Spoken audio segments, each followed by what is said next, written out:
আমাদের আরেক সহকর্মী মাহিলা ইসলাম যুক্ত হয়েছেন আমাদের সাথে। আমরা মাহিলা ইসলামের কাছেও যেতে চাই। মাহিলা, আপনিও শপথের খবর রাখছেন, নিশ্চয়ই আপনার সাথেও কোনো সংসদ সদস্য যারা বিজয়ী প্রার্থীরা আজকে আসছেন শপথ অনুষ্ঠানে অংশ নেবার জন্য, কারোর সাথে কথা বলবার সুযোগ হয়েছে কিনা, এবং একই সাথে যারা এখানে উপস্থিত রয়েছেন তারাও আগামী সংসদকে কিভাবে দেখতে চান বলে প্রতিক্রিয়া দিয়েছেন? তানি, আপনাকে ধন্যবাদ। যেমনটি বলছিলেন, প্রায় ২০ বছর পর বিএনপির একক সংখ্যাগরিষ্ঠতায় এই সংসদ সদস্য গঠন হতে যাচ্ছে এবং এত বছর পর নির্বাচনে অংশগ্রহণ করে জয়ী হয়ে আজ যে বিএনপি শপথ গ্রহণ করতে যাচ্ছে। আমি যদি এখানে একটু দেখাই, যেহেতু সকাল 10টার থেকেই শুরু হয়ে যাবে এই শপথ পড়ানো এবং যেহেতু ২ ধাপে হবে, সেখানে প্রথম ধাপটি রয়েছে এমপিদের এবং পরবর্তীতে রয়েছে মন্ত্রীদের এবং প্রধানমন্ত্রীর। সেই ক্ষেত্রে সকাল ৮টা থেকেই কিন্তু শুরু হয়ে গেছে নেতাদের এখানে আসা। আমি যদি একটু দেখাই, এখানে মঞ্জুরুল করিম, আন্দালিব রহমান পার্থ এবং বিভিন্ন আসন থেকে আরও যে প্রতিনিধিরা রয়েছেন, এমপি প্রার্থীরা, তারা কিন্তু এখানে রয়েছেন এবং সেই সাথে তাদের সাথে কিন্তু তাদের যে প্রত্যাশিত সেই শুভাকাঙ্ক্ষীরা, তারাও কিন্তু এখানে রয়েছেন সকাল থেকে এই সংসদ ভবনে। হোয়াইট প্লাস প্রো সেনসিটিভ স্কয়ারে মাঠের বাইরেও তো আমরা এভাবে দেশপ্রেম দেখাতে পারি। দক্ষিণ প্লাজা এলাকাটি প্রায় উৎসব মুখরভাবেই সবাই এখানে অবস্থান নিয়েছেন।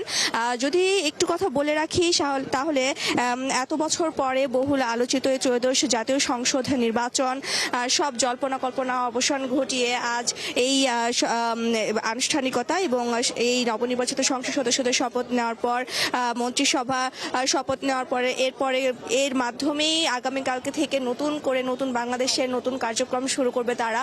তো সেই বিষয়টি আসলে শুভাকাঙ্ক্ষীদের জন্য একটি অন্যরকম বিষয়। আমি যদি একটুখানি আমি শপথের পরে বলবো।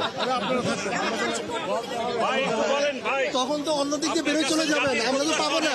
পাবেন। আপনার কাছে সমাজের প্রত্যাশা বেশি।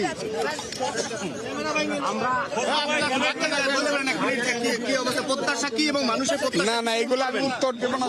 যেমনটি দেখছিলেন, এখানে তারা কথা বলতে চাচ্ছে না এবং তাদের যে শুভাকাঙ্ক্ষীরা রয়েছে তারা খুব বেশি উচ্ছ্বাস। কিন্তু আমরা একটা জিনিস খেয়াল করেছি, বিএনপির এই যে সংখ্যাগরিষ্ঠতায় এমপি মন্ত্রীরা, তারা কিন্তু সংবাদ মাধ্যমে তেমন কথা বলতে চাচ্ছেন না। হয়তো এটি কোনো বিধিনিষেধ রয়েছে বা হাইকমান্ড থেকে কোনো নির্দেশ রয়েছে, সেজন্য সংশ্লিষ্টরা মনে করছেন আগামী ৫ বছরের জন্য এই যে যাত্রা সরকারের, তাদের আসলে নানান চ্যালেঞ্জ মোকাবেলা করতে হবে, অর্থনীতি, প্রশাসন, আইন শৃঙ্খলা পরিস্থিতি, উন্নয়নের দিক থেকে সবকিছু। তো এই সব কিছু বিবেচনা করেই এই সরকার যে ২০ বছর পর ক্ষমতায় আসছে, বিএনপি জোটের সরকার, তারা এখনই শপথ নেওয়ার আগেই কোনো কথা বলতে চাচ্ছে না। হয়তো বা তাদের কোনো পরিকল্পনা রয়েছে। এছাড়াও দেশে সম্প্রতি বিভিন্ন সময় ধর্মভিত্তিক উগ্র মতাদর্শন এবং যেভাবে মোভ কালচার রয়েছে, সেসব বিষয়েও আসলে একটি ভাবার বিষয় রয়েছে। তাই শপথ গ্রহণের আগে এবং সিদ্ধান্ত নেওয়ার আগে এই এমপি মন্ত্রীরা যারা রয়েছেন, তারা প্রকাশ্যে কোনো কথা বলতে চাচ্ছেন না। আমরা যদি ২-১ শুভাকাঙ্ক্ষীর সাথে একটু কথা বলি, তাহলে দেখবো। আপনারা যে এখানে রয়েছেন সকাল থেকে, একটু বলুন তো সকাল থেকে যেখানে আছেন কোন আসন থেকে আসেন? জি, ময়মনসিংহ থেকে আসছি। আমাদের ময়মনসিংহ ৩৭ সালের আসন ডাক্তার মাহবুব রহমান লিটন ভাই, ওনার সাথে আমরা এসেছি আর কি ময়মনসিংহ থেকে। জি, ধন্যবাদ। আপনাদের প্রার্থী ভিতরে ঢুকেছে কি বলুন? হ্যাঁ, আমাদের প্রার্থী ভিতরে ঢুকেছে।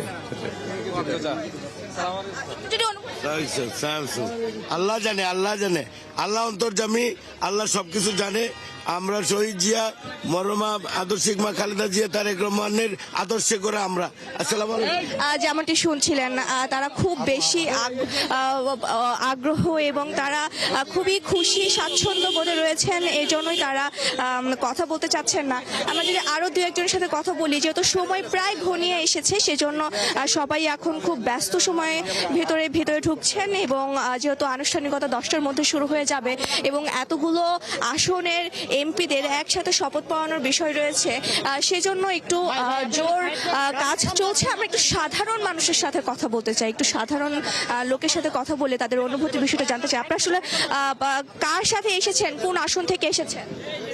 জি, ধন্যবাদ। আমি আসলে আসছি গাইবান্ধা ৪ গোবিন্দগঞ্জ থেকে। আজকে আমাদের যে ঐতিহাসিক বিএনপির বিজয় হয়েছে, সারা বাংলাদেশের জনগণ এটার এই বিজয়ের অংশ শরীক হওয়ার জন্য আমরা আসলে মূলত এসেছি আজকে সবাই।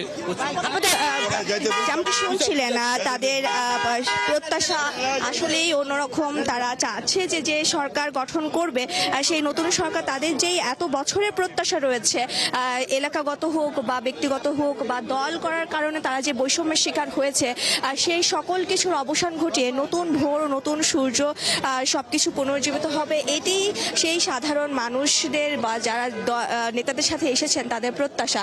আমরা আরেকজনের সাথে যদি একটু কথা বলি, যদি একটু বলতেন কখন আসলেন এবং কার সাথে এসেছেন? কার সাথে এসেছেন, কখন এসেছেন? না, আমরা তো এসেছি আজকে প্রথম পার্লামেন্টের সদস্যরা শপথ গ্রহণ করবেন। জনগণের অনেক প্রত্যাশা এই সংসদের কাছে। আপনাদের প্রত্যাশাটা কি? আমাদের প্রত্যাশা দেশ ভালোভাবে চলবে, দুর্নীতিমুক্ত দেশ হবে, সন্ত্রাসমুক্ত দেশ হবে, মাদকমুক্ত দেশ হবে, একটা সুন্দর নতুন বাংলাদেশ গড়ে উঠবে, এটা আমাদের প্রত্যাশা তারেক রহমানের নেতৃত্বে। আপনি যদি একটু বলেন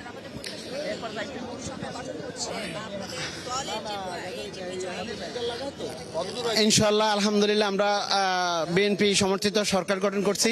আমি বাইরে থাকি প্রায় 19 বছর পর ভোট দিলাম, খুব আনন্দ উৎসবে এই যে ভোটটা দিলাম। তো তারেক রহমান সরকার ক্ষমতা আসবেন, আমরা এটাই প্রত্যাশিত হয়েছি। আল্লাহ রাসূল সাল্লাল্লাহু আলাইহি সাল্লামের কাবা ঘর ধরে, আল্লাহর ঘর ধরে আল্লাহর কাছে লাখো দোয়া করছি, আল্লাহ দোয়া কবুল করছেন।